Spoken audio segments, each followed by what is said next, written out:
Good, man. Hope all is well. Well, today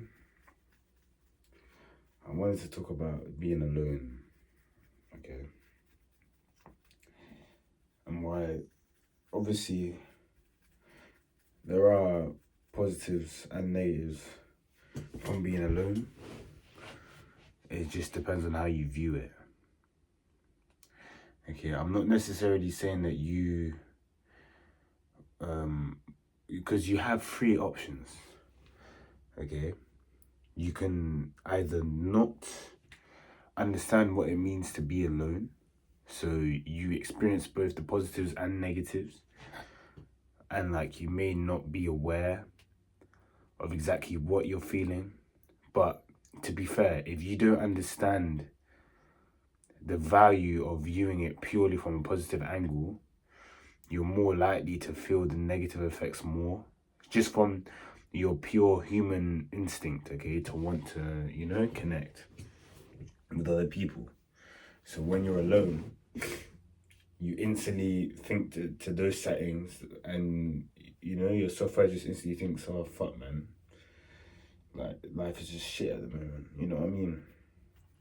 But I'm encouraging you to break past those, standards, whatever, basic settings, okay, and come to understand that there is a positive from being alone. Okay, you put yourself in a position of introspection, which is impossible to reach when you're constantly being amplified by other people. It's impossible. Okay, and by being alone, I also take that further, and I mean social media as well.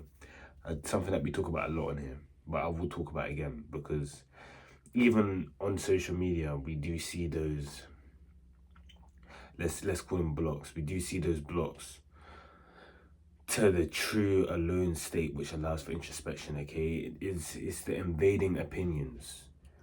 Okay, that's what I want to call them. That is the positive of being alone, is that truly alone is that you do not get those invading opinions. Okay, and you're able to form a relationship with your spiritual self, with your true divine light self, which is authentic in the sense that it's not shaped by the world around it. Okay, and you have to understand that the moment you allow yourself back into the world, the world will throw tests at you, you know what I mean? And they will throw, but that's what I mean. We have to raise our frequency. We have to become so rigid that the world no longer wants to try us. You know what I mean? And for me, this was a very long process, okay? A process that I'm still in at the moment, in terms of rigging myself against the world and not feeling like I need to, because one thing for me, and this isn't a bestow onto my friends, but I would just find I would just relapse if I'm with my friends.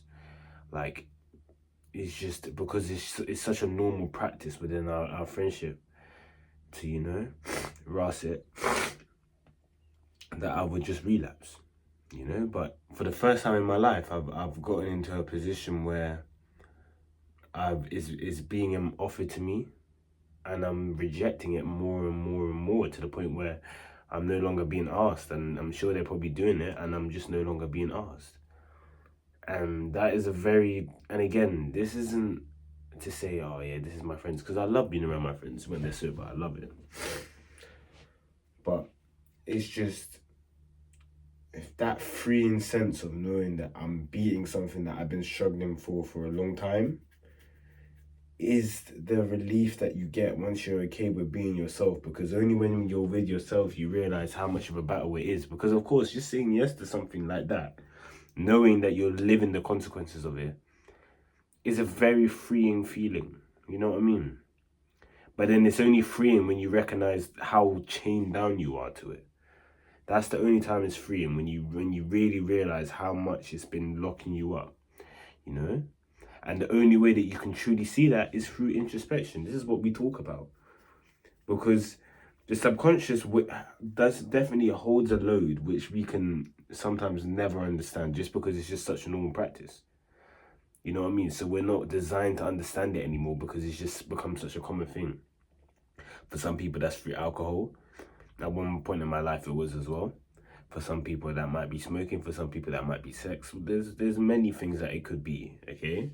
It's just you don't realize the negatives until you experience the positives of being away from it. So this is what we talk about, okay? We have to align our mind, okay? And there is kind of like a drawing that I wanted to make, which I'm probably gonna make, but we have to imagine the divine self has its own face, but it's still there no matter what, okay? It's still within us no matter what. And it's like imagine the womb is like in the womb of yourself, and it's just like a spark, okay? And the divine face, which is when Babel was aligned with the divine, is at the back of our heads, you know what I'm saying, in for the average person, you know what I mean? And all we have to do is just realign the divine face. We do not need to do any work on the divine spark itself, because the divine spark will always be divine.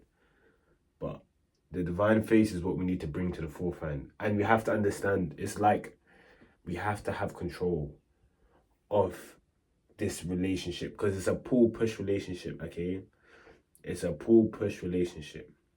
It's like a magnet. We have to be strong enough to hold it, okay? Like, I might draw it. I just want to visualize that. It's how I've had dreams about it, and that's how I visualized it. Not today, but like before.